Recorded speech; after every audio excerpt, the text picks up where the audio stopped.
Hello everyone, welcome back to my channel. First of all, মই সকলোকে ধন্যবাদ জনাইছো যে মোৰ ব্লগত আপোনালোকে ইমান ধুনীয়াকৈ মৰম দিছে, ইমানখিনি মোক উৎসাহ যোগাইছে। তাৰ বাবে মই সকলোৰে ওচৰত চিৰকৃতজ্ঞ। এয়া মই আজি ভিডিঅ ফাৰ্ষ্টতে দেখাইছো বহুত নমকিন। একচুয়ালি কি হয়, এয়া উজ্জয়নত মানে মধ্যপ্ৰদেশত নমকিনৰ কাৰণে খুব ফেমাস হয়।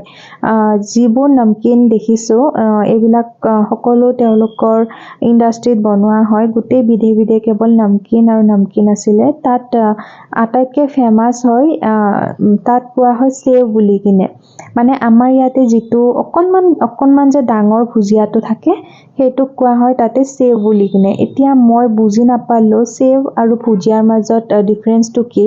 আমি হাজবেণ্ড আৰু মই গুগলতো সাৰ্চ কৰিছিলো সেৱ আৰু ভুজিয়াৰ মাজত ডিফাৰেন্স, কিন্তু তেনেকুৱা কোনো ধৰণৰ আনসাৰ আমি নাপালো।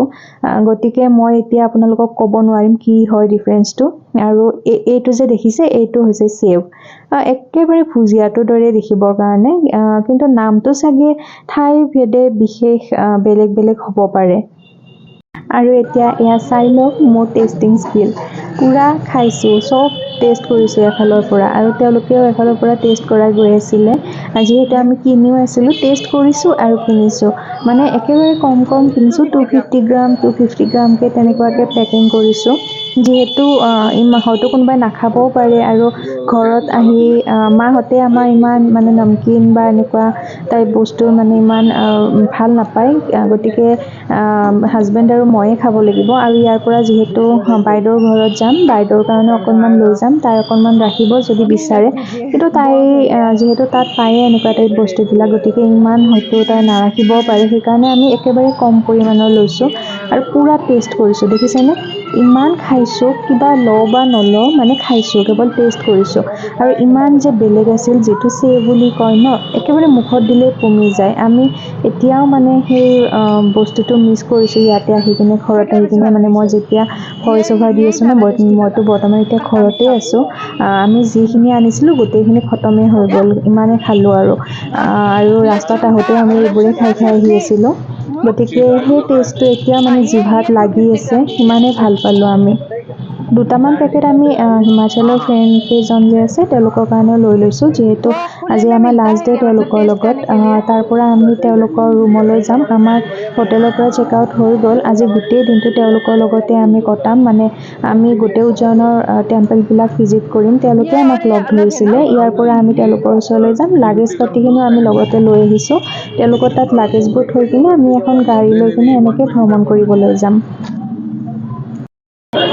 হেল্ল', আকৌ ওলাইছো আমি এতিয়া দৰ্শনৰ কাৰণে। চাওঁ এতিয়া ক'ত যাব পাৰো। এতিয়া চাগে আমি কাল ভৈৰৱ যিটো মন্দিৰ আছে ন, ইয়াতে কোৱা হয় উজ্জয়নৰ ৰজা হৈছে মহাদেৱ বাবা, মহাকাল বাবা। আৰু যিজন আপোনাৰ কাল ভৈৰৱ হৈছে, তেওঁ হৈছে আপোনাৰ উজ্জয়নৰ ৰজাৰ সেনাপতি। তো চাগে আমি এতিয়া তাতে যাম। এওঁলোক অহালৈ ৰখি আছো। আমাক অলৰেডি ৱেইট কৰি আছিলে। আমাৰ লাগেজখিনি আমাৰ হোটেলতে থৈ আহিছো, আৰু বাকী দুটামান বেগ আছিলে, তো এওঁলোকৰ ৰুমতে আমি এতিয়া থৈ দিছো। কিমান যে ভাল মানুহ লগ পালে আমি ভাবিবই নোৱাৰো। মানে এতিয়াও মানে সেইটোৱে আমি ফিল কৰি আছো। নাজানো, আৰু কম তেওঁলোকৰ কথা পিছত আপোনালোকক ডিটেইলত ভালদৰে। আমি গাড়ীত বহি লৈছিলোঁ গোটেই ফেমিলিটো আৰু আমি। আৰু ড্ৰাইভাৰজনে কৈছিলে 3 ঘণ্টা সময়ৰ ভিতৰত তেওঁ আমাক গোটেইখিনি মন্দিৰ ভিজিট কৰাই দিব বুলি কিনে। আৰু তাকে ভাবি আমি গাড়ীত বহি লৈছিলোঁ, আৰু ধুনীয়াকৈ আমি গোটেই মন্দিৰসমূহ দৰ্শন কৰিব লৈছিলোঁ। আমি আহিছোঁ এতিয়া ইয়াতে সন্দীপনী আশ্ৰমত, যিটো কোৱা হয় ইয়াতে কৃষ্ণ আৰু সুদামাই বলৰাম কৃষ্ণ আৰু সুদামাই ইয়াতে পঢ়িবৰ কাৰণে আহিছিলে। ইয়াতে তেওঁলোকৰ যিখিনি পাঠদান হৈছিলে ইয়াতে হৈছিলে, সন্দীপনী আশ্ৰমত। আপোনালোকে চাওকচোন। এইখনে আছিলে শ্ৰীকৃষ্ণ, সুদামা আৰু বলৰামৰ বিদ্যাস্থল। ইয়াতে তেওঁলোকে 64 বিধ কলা আয়ত্ত কৰিছিলে, আৰু গোটেইখিনি কলা তেওঁলোকে সন্দীপন গুৰুৰ পৰা আয়ত্ত কৰিছিলে। সন্দীপন গুৰু আছিলে কাশী বিশ্বনাথৰ। তেওঁ কাশী বিশ্বনাথৰ পৰা আহি কিনে ইয়াতে অধ্যয়ন কৰাইছিলে তেওঁলোকক। মই গোটেইখিনি ভিডিঅ' কৰিব নোৱাৰিলোঁ, যিহেতু তাত ফটোগ্ৰাফী আৰু ভিডিঅ'গ্ৰাফী এলাউ নাছিলে। গতিকে আপোনালোকক অকণমান দূৰৰ পৰাই দেখাই দিছোঁ। এয়া সন্দীপন গুৰুৰ এটা ষ্টেচু আছে তাৰে ভিতৰতে। আপোনালোকে গ'লে খুব ভাল পাব। আমি ইয়াতে চাই ল'লোঁ এইটো যিটো বলৰাম আৰু সুভদ্ৰা আৰু কৃষ্ণৰ পাঠশালা আছিলে সেইটো চাই ল'লোঁ, কিন্তু তাত কেমেৰা এলাও নাই, গতিকে আপোনালোকক সেইটো দেখাব নোৱাৰিলোঁ। কিন্তু তাত ধুনীয়াকৈ দেখুওৱা আছিলে কেনেকুৱা হয়, আৰু তেওঁলোকৰ যিজন শিক্ষক আছিলে তেওঁ আগৰ দিনত যিটো গুৰু বুলি কৈছিলে সেইটো গুৰু আছিলে আপোনাৰ সন্দীপন। তো তেখেতৰ ষ্টেচু আছে তাৰ ভিতৰত, ভাল লাগিলে গৈ কিনে। এয়া সুদামা, কৃষ্ণ আৰু বলৰামে যি গুৰু সন্দীপনৰ ওচৰত ৬৬বিধ কলা আয়ত্ত কৰিছিলে সেয়া ৱালত ধুনীয়াকৈ অংকন কৰা আছিলে চিত্ৰৰ যোগেদি। তাতে ধুনীয়াকৈ বুজি পোৱা গৈছিলে যে তেওঁলোকে কি কি জ্ঞান আহৰণ কৰিছিলে। তেওঁলোকে এটা এটা বিষয়ত পাৰ্গত হৈ উঠিছিলে গুৰু সন্দীপনৰ ওচৰত, যেনেকৈ ধৰি লওক হস্তকলাৰ পৰা আৰম্ভ কৰি খৰি খেৰ কাটালৈকে তেওঁলোকে তাত শিকিছিলে। গতিকে তেওঁলোকে গোটেইখিনি বিদ্যাতে পাৰ্গত হৈ উঠিছিলে। আগতে কি আছিলে, কিতাপৰ শিক্ষাতকৈ বেছি গুৰুত্বপূৰ্ণ আছিলে এনেবিধ কলা।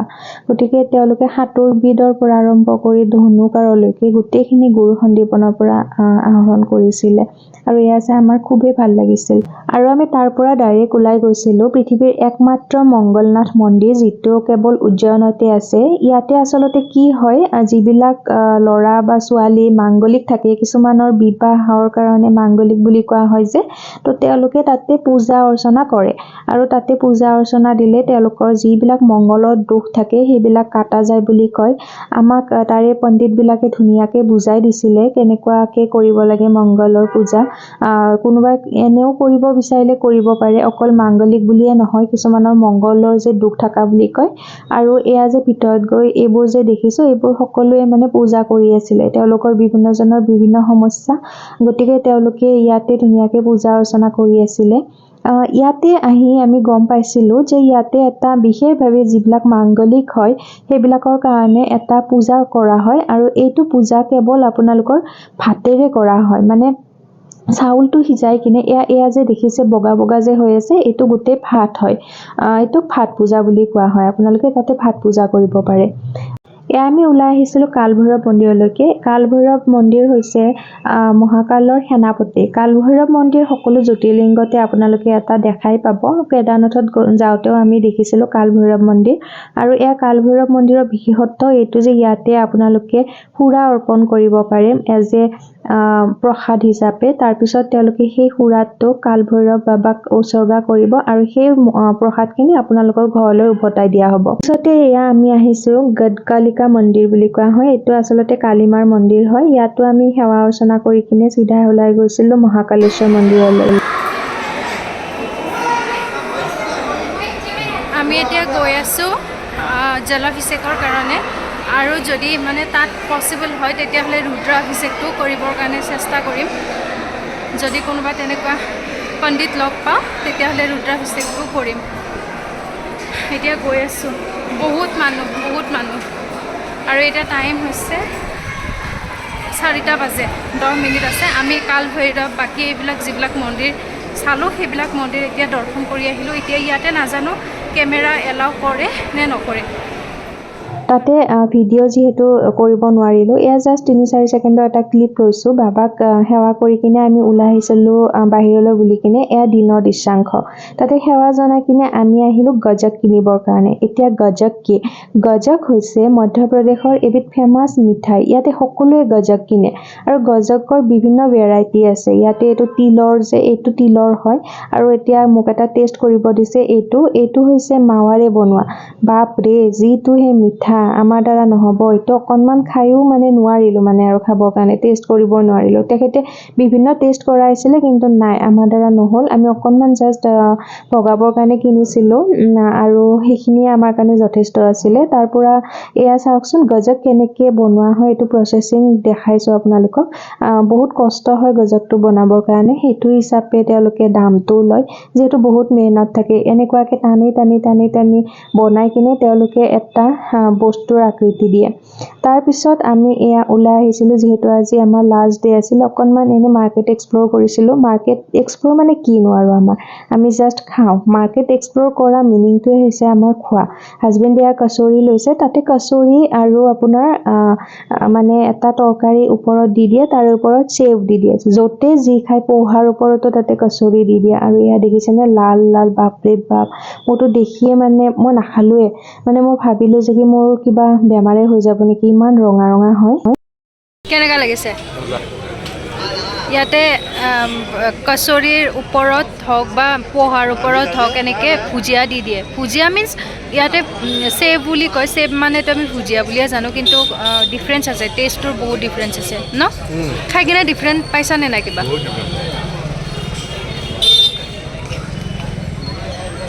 মই খোৱা নাই, মই গেষ্ট্ৰিকৰ ভয়তে মই খোৱা নাই।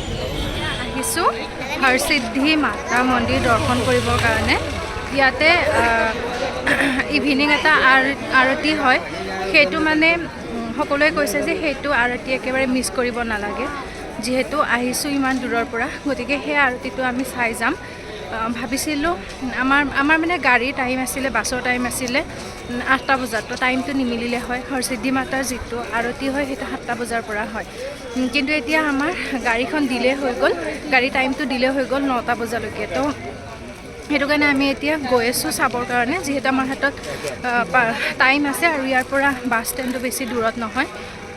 তো সেইটো কাৰণে আমি এতিয়া হৰসিদ্ধি মাতাৰ সেইটো আৰতিটো চাবৰ কাৰণে গৈ আছোঁ।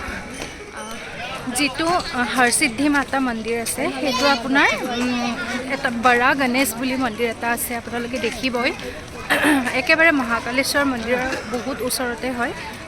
সেই মন্দিৰটোৰ বৰা গণেশৰ পৰা যিটো চিধা চিধি ৰাস্তা আহিছে, সেই ৰাস্তাটোত আপোনালোকে আহি থাকিব, অকণমান গৈয়ে পাই যাব। মন্দিৰখিনি ইয়াতে বেছি দূৰ নহয়, ওচৰা ওচৰিয়ে হয়। কেৱল কাল ভৈৰৱ মন্দিৰ বা তেনেকুৱা মন্দিৰখিনি অকণমান দূৰত আছে। ইয়াতে তাৰ কাৰণে টেক্সি, কেব আপোনালোকে যি লয় বহুত এভেইলেবল গোটেইখিনি, আৰু নিজে নিজে তেওঁলোকে সুধিবই আহে আপোনালোকক লাগিব নেকি, তো আপোনালোকে বাৰ্গেনিং কৰি কিনে তেওঁলোকৰ লগত যাব পাৰিব।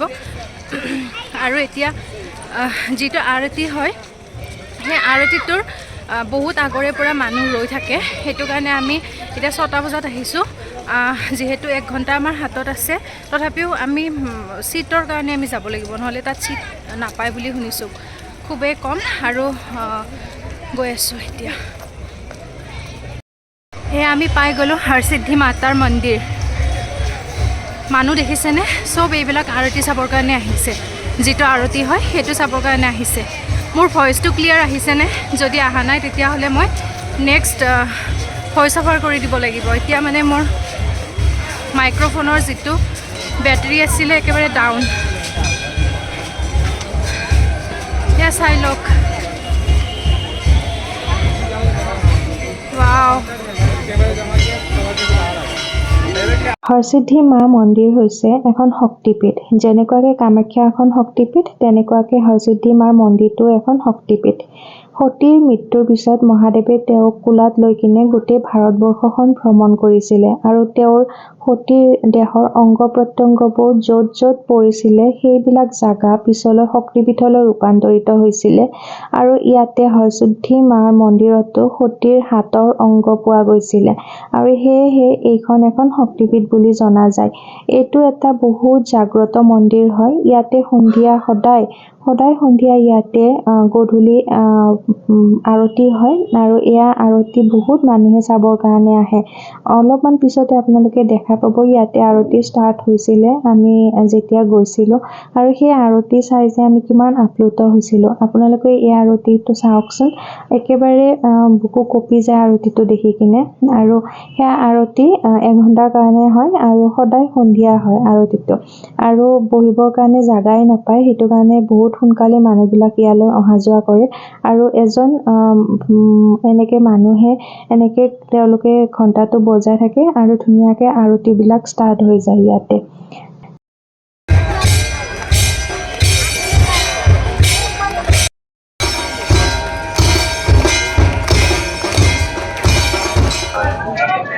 আমি হৰসিদ্ধি মাতা মন্দিৰৰ আৰতি চাই আহিলোঁ, আৰু এতিয়া আমি যাবলৈ ওলাইছোঁ দেলহিলৈ বুলি কিনে।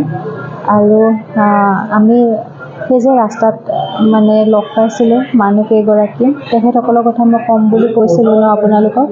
তেখেতসকলৰ কথা মই পিছত বাৰু ভালকৈয়ে ক'ম। আৰু এতিয়া তেখেতসকলক মাত দি কিনে আহি গ'লোঁ। আমি একচুৱেলি কি হৈছে, ৰাতিপুৱাই আমি চেক আউট কৰিছোঁ হোটেলৰ পৰা। চেক আউট টাইম আছিলে 11টা। তো আমি 11টাত ওলাই দিলোঁ। ওলাই দি কিনে লাগেজখিনি যিটো ফেমিলি আমি চিনাকি হৈছিলোঁ তেওঁলোকৰ তাতে থৈ দিছিলোঁ। আৰু এতিয়া আমি তাৰ পৰা ওলাই আহিছোঁ ইয়ালৈ, আমাৰ য'ত বাছ ষ্টেণ্ডলৈ কিনে। আপোনালোকক মই নেক্সট ভিডিঅ'টিত লগ পাই আছোঁ। তেতিয়ালৈকে মোৰ ভিডিঅ'টোত মৰম দি যাব। যদি চেনেলটো চাই ভাল পাইছে, যদি ভ্লগবোৰ চাই ভাল পাইছে, তেতিয়াহ'লে লাইক কৰিব, শ্বেয়াৰ কৰিব আৰু চেনেলটো ছাবস্ক্ৰাইব কৰি দিবৰ কাৰণে নাপাহৰিব। লগ পাই আছোঁ মই নেক্সট ভিডিঅ'ত। বাই।